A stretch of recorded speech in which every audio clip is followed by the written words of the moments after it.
Në Kosovë, sot janë kthyer nga Hungaria 110 shqiptarë që duke shfrytzuar territorin e Serbisë synonin emigrimin e palishëm në vendet e Evropës perëndimore. Ky është grupi i parë i qindra qytetarëve që presin të riadesohen nga Hungaria, ku aktualisht thuhet se mbi 5.000 shqiptarë kanë kërkuar strehim. Autoritetet thonë se qytetarët e Kosovës nuk mund të fitojnë më strehim në vendet e Bashkimit Evropian dhe fati të kthyrëve të sotëm i pret të gjithë ata që synojnë emigrimin e palishëm. Nga Prishtina njofton korrespondenti ynë Leonas Sheu. Valdet Islami nga një fshat i komunës së Deçanit në Kosovën perëndimore ishte njëri nga 110 shqiptarët e Kosovës që sot u kthyen nga Hungaria në Prishtinë, pak ditë pasi kishin dështuar përpjekjet për të emigruar në vendet e Evropës perëndimore, siç thot ai, në kërkim të një jete më të mirë. Kom dalë prej kushtëm, të punu bashkëtel 150 euro, 200 euro. Sa është aja jetës? Ai është një nga qindra shqiptare që kanë përfunduar në kampe refugjatësh në Hungari, ku siç thot janë trajtuar shumë keq. Kena trajtu sikur kafsh, si kafsh. Si na i pa kafsh, që ashtu na kanë trajtuar. Ministri i punëve të brendshme të Kosovës, Bajram Rexhepi, priti sot në aeroportin e Prishtinës grupin e të kthyrëve bashkë me ambasadorin hungarez në Kosovë, Lorent Balla.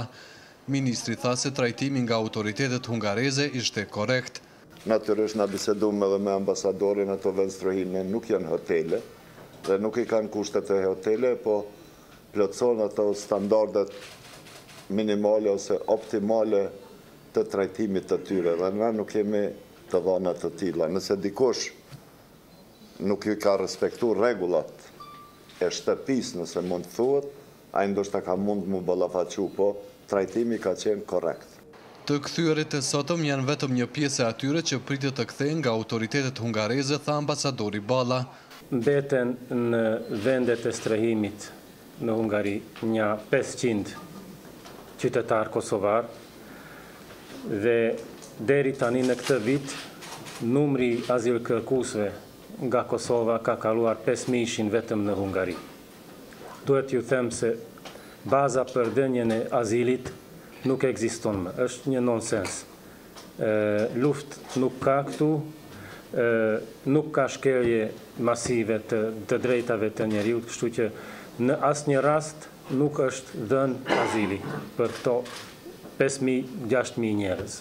Ministri i brendshëm tha se çdo qytetar i Kosovës që niset në këtë rrugë të emigrimit të paligjshëm e pret fati i njëjtë sikurse me ata që u kthyen sot në Kosovë. 6 muajt e parë të këtij viti shënuan shtim të madh të numrit të strehim kërkuesve nga Kosova në disa vende të Bashkimit Evropian, përfshirë Austrinë e Francën. Si vjet që është ky numër alarmant, është shumë i madh, kam thonë përveç të mirave tjera që ka marrëveshja me Serbinë për lëvizjen e lirë, anën e keqe të kësaj e ka, për arsye se tash lëvizin në mënyrë legale nëpër territor të Serbisë vetëm me letër njoftime, me çmim minimal transporti, dikon me 35 euro deri në Suboticë, aty sa paguajnë pastaj me kalu ilegalisht në Hungari, ose tjerë që dojnë një sigurima të madhe që i marrin edhe i çojnë në vende tjera. Prandaj, si vjet është një vit kritik, mendoj ky 6 mujore i parë. Shtimi i numrit të emigrantëve të paligjshëm ka nxitur debate në Kosovë për shkaqet që po nxisin përpjekjet e tilla, por edhe pasojat që mund të ketë kjo dukuri në proceset integruese të Kosovës. Autoritetet thonë se emigrimi i paligjshëm është një prej armiqve kryesor të procesit të liberalizimit të vizave. Për Zërin e Amerikës, Leonas Sheu, Prishtinë.